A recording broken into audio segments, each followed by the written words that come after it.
Have you ever seen an outlet like this in your house? It's called a GFCI. Hi, I'm TJ from Cardinal Heating and Air Conditioning. In this episode of Now You Know, we'll discuss the purpose of this special outlet and why it is so important. GFCI stands for Ground Fault Circuit Interrupter.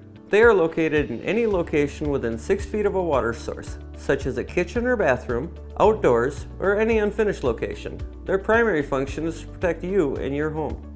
For example, if your coffee maker is plugged into a GFCI outlet and it comes in contact with water, the combination of water and electricity will trip the GFCI and cut off power to the outlet. If your GFCI repeatedly trips, it could be caused by a number of electrical issues. It could be the plug or the appliance itself going bad, or it could be an electrical issue somewhere else in the home. The electricians at Cardinal Heating and Air Conditioning or your favorite electrical company can help you with your GFCI outlets. And now you know.